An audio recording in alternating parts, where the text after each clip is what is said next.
వీక్షకులకు స్వాగతం, నమస్కారం. గుమ్మడికాయ దొంగ ఎవటంటే భుజాలు తడుపుకున్నట్టు జగన్మోహన్ రెడ్డి వ్యాఖ్యల మీద పవన్ కళ్యాణ్ గారు స్పందిస్తే మాట్లాడితే వైఎస్ఆర్ కాంగ్రెస్ పార్టీ నాయకులు భుజాలు తడుపుకోవడం మొదలుపెట్టారు.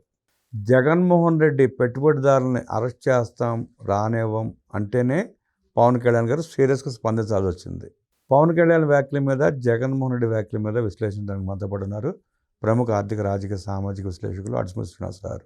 వారిని అడిగి మరిన్ని విశేషాలు తెలుసుకునే ప్రయత్నం చేద్దాం. జగన్మోహన్ రెడ్డి గారు ఓడిపోయిన తర్వాత ఆయన ఎలహంకి వెళ్ళిపోయాడు. అక్కడే ఉన్నాడు, ఎక్కువ సమయం అక్కడే గడుపుతున్నాడు. అడపా పలుచగా మొదటి 3-4 నెలలు అయితే అసలు అడ్రస్ నుండి మధ్యలో ఒకసారి ఢిల్లీ వెళ్ళి వచ్చాడు. స్టార్టింగ్లోనే వీళ్ళు ఇంకా ప్రమాణం స్వీకారం చేసి 4 రోజులు అవ్వకపోయింది. అరాచకమని అదని ఇదని రాష్ట్రపతి పాలన పెట్టాలని ఇలాంటి మాటలు మాట్లాడాడు. నెలల్లోపే అంటే ఆయన ఏదో సినిమాలో రీల్ మారినట్టు రైమని తిరిగితే వెంటనే రోజులు గడిచిపోయినట్టు అయిపోద్దాం అనుకున్నాడు. 5 ఏళ్ళు ఆగాలి కదా. మళ్ళీ ఆయన రావాలన్నా, ప్రయత్నం చేయాలన్నా మళ్ళీ అవకాశం వస్తుందో రాదో అది భగవంతుడు తెలియాలా.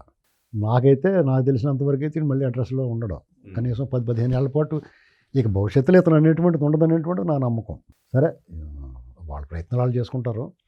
అతను పర్యటనకు వచ్చినప్పుడల్లా జైలుకి వెళ్ళి పరామర్శ చేయటం, వాళ్ళ పార్టీ వాళ్ళు జైల్లో ఉంటే, లేదా రౌడీ షీటర్స్, చైన్ స్నాచర్స్ ఇలాంటి వాళ్ళకి ఏదైనా పోలీసులు ట్రీట్మెంట్ ఇస్తే వాళ్ళకి పరామర్శ చేయటం. ఇవే తర్వాత దొంగలు పడ్డ 6 నెలలకి కుక్కలు మురుగుతాయి. అలాగే ఇతను 1 సంవత్సరం క్రితం ఎప్పుడో సూసైడ్ చేసుకున్న వాళ్ళు పరామర్శకి వెళ్ళి 3 చంపొచ్చాడు. ఇలాంటివన్నీ చేస్తున్నాడు. వీళ్ళు చాలా ఓపికగా ఉన్నాయి. ఈ లోపల అతను ఇలాంటి మాటలు మాట్లాడుతున్నాడు. రేపు తిరుపతిలో తొక్కిసలాట విషయం మీద కానీ వాళ్ళ పార్టీ నాయకులతో సహా అందరూ మాట్లాడింది. పరకామణి విషయంలో చిన్న దొంగతనం అంటాం, కల్తీ నెయ్యి గురించి ఏమో వాళ్ళ బాబాయ్ వాళ్ళు వెనకేసి రావటం, ప్రతి అంశంలోనూ పిన్నెల్లి సోదరులను అరెస్ట్ అయితే వాళ్ళ అమాయకులు అంటాం. అది ఎవరో కొండారెడ్డి ఎవడో ఉన్నాడు, అప్పుడు డ్రగ్స్ అయి సప్లై చేసేవాడు, పాపం చిన్నపిల్లలు అంటాం. ఇలాంటి మతి శుద్ధి లేని మాటలు మాట్లాడుతూ ఉన్నాడు. వీళ్ళు కూడా చాలా ఓపికగా భరిస్తున్నారు నిజంగా. అంటే క్యాడర్ అయితే రగిలితో ఉన్నారు. అసలు ఏంటి వీళ్ళని అలాగా వదిలేస్తాను, చాలా కోపంగా ఉన్నారు క్యాడర్. వీళ్ళ మీద ఒక రకంగా అసంతృప్తి ప్రారంభమైపోయింది. మిగతా విషయాల గురించి కాదు, కేవలం జగన్మోహన్ రెడ్డిని టచ్ చేయట్లేదు అనేటువంటి దాని మీద ఇప్పుడున్న ప్రభుత్వం మీద చాలా కోపం ఉంది అందరికీ.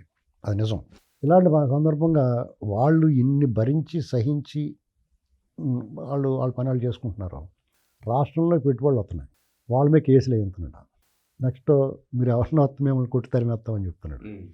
ఈ మెడికల్ కాలేజ్ అంశంలో మీరు ఎవరన్నా కాంట్రాక్టులు తీసుకున్నా ఏం చేసినా నేను రాగానే రద్దు చేస్తాను, మిమ్మల్ని అందరూ అరెస్ట్ చేస్తాను అన్నాడు. వెంటనే జైల్లో పెట్టిచ్చేస్తాను అన్నాడు. రాగా 2 నెలల్లో జైల్లో పెట్టిచ్చేస్తాను అన్నాడు. ఎక్కడన్నా కానీ లాక్కొచ్చి మీ పని సంగతి చూస్తాను, రప్ప పొట్టేళ్ళు తలనరికి నరికేస్తాను, ఇలాంటి మాటలు మాట్లాడుతుంటే ఇక వీళ్ళు సహనానికి ఒక హద్దు ఉంటుంది, దీనికన్నా ఒక హద్దు ఉంటుంది కదా. వాళ్ళకు కూడా చికాకు దొబ్బి అసలు ఈ సంగతి ఏంటి చూద్దాం సార్ అనుకున్నారు. ఇన్నాళ్ళు అతను పట్టించుకోలేదు పెద్ద. సరే, ఆ ఫస్ట్ స్టేషన్లో ఉంటాడు. వైనాట్ 175 ఉన్నవాడికి 14 సీట్లు పరిమితం అయ్యేటప్పటికి డెఫినెట్గానే ఒక షాక్ తగిలి, ఆ షాక్లో సినిమాలో చూపిస్తూ ఉంటారు, టపాల్ పెద్ద పిడుగు పడిపోయి షాక్ తగిలినప్పుడు వెంటనే మతి వద్ద వాళ్ళకి ఏం మాట్లాడుతున్నారో వాళ్ళకి తెలియదు. తర్వాత మళ్ళీ ఇంకో పిడుగు కడితేనే లైన్లోకి వస్తారు. అలాగే ఇతనికి ఏదో షాక్ తగిలింది, మళ్ళీ దారిలో పెట్టాలంటే ఇంకో షాక్ ఇవ్వాలని నిర్ణయించుకున్నట్టు కనపడుతుంది. ఇంకో షాక్ అంటే ఎలా ఉంటుందంటే, ఇప్పటికే అతను రెక్కలు కత్తిరిస్తున్నారు. అది చట్టానికి అప్పచెప్పారు. వీళ్ళు సొంతంగా నిర్ణయం తీసుకుని వీళ్ళ కక్షా రాజకీయం చేయాలనుకుంటే, ఇప్పుడు మాట్లాడుతున్న వైసీపీ నాయకులు కానీ, సోషల్ మీడియాలో అసభ్యంగా పోస్టింగ్లు చేస్తున్నవారు కానీ, వాళ్ళు సహకరిస్తున్న ప్రభుత్వాధికారులు కానీ, జగన్మోహన్ రెడ్డితో సహా అందరూ జైల్లో ఉండాల్సిందే. ఎందుకంటే తుమ్మినా దగ్గినా లోపలేసి కుమ్మేయచ్చు, తిరగలేని అధికారాలు కదండి. అతను ఎలా చేయాలో దారి చూపించాడు. ఎవడో అభ్యంతరం పెట్టాడు కూడా. ఎవరన్నా అభ్యంతరం పెట్టి సార్ నువ్వు చేయలేదట్టి అందుకని మూసుకుని అనుభవించి అంటారు. కానీ వీళ్ళు ఆ పని చేయలేదు. చట్టానికి అప్పచెప్పారు. చట్టానికి అప్పచెప్పిన చట్టం తన పని తాను చేసుకుంటున్నా, చట్టం తన పని తాను చేసుకోమంటే ఏం చేద్దంటే నెమ్మదిగా చేస్తుంది. ఎందుకంటే ఇక ఆ లక్షణం అది. దానివల్ల చట్టం తన పని తాను చేసుకుని పోతున్నా కానీ అతను రెక్కలు కత్తిరించేస్తున్నారు. అయిపోయింది కదా. చెవిరెడ్డి భాస్కర్ రెడ్డి, ఆ బాలాజీ గోవిందప్పాలు తప్ప అందరికీ కూడా కోర్టులో కొంచెం డ్రాగన్ అవుతున్నా కానీ వాళ్ళు రేపు మాపరు వద్దే పోతారు లోపల జైల్లోకి.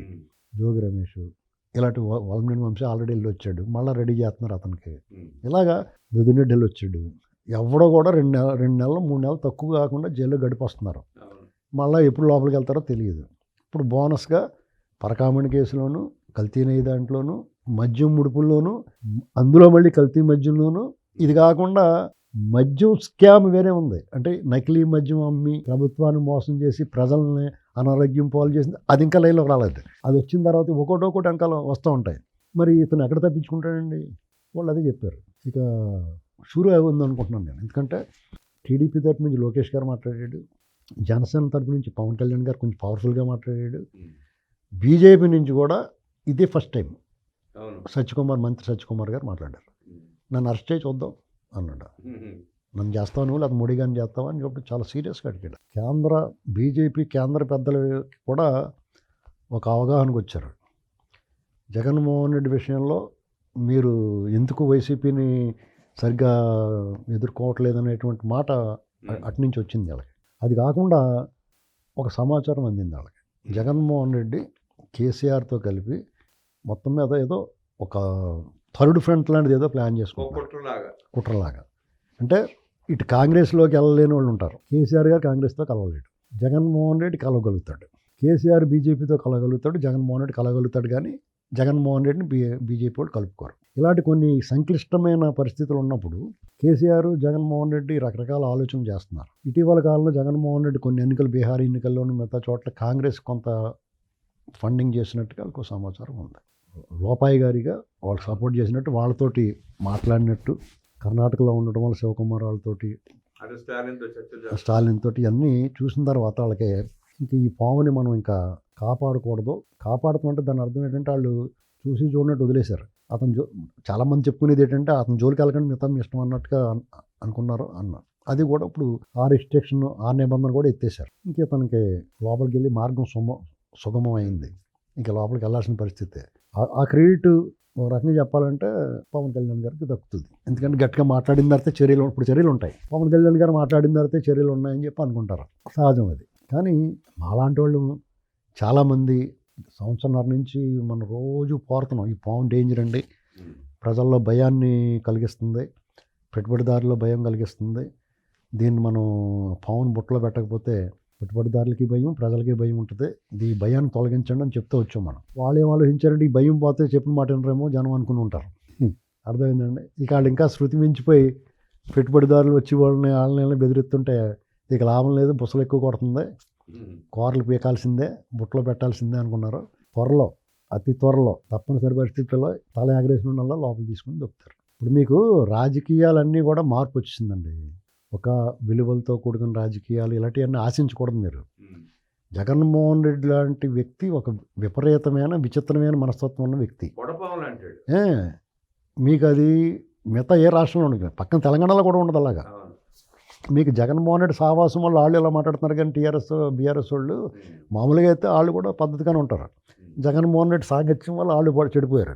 ఇక మిగతా రాష్ట్రాలు ఎక్కడ ఉండదు మన దేశంలో ఇంత దారుణంగా. ఇప్పుడు దాని ఫలితం ఏముంటుందంటే మళ్ళీ అధికారం కోల్పోతారు అంతే.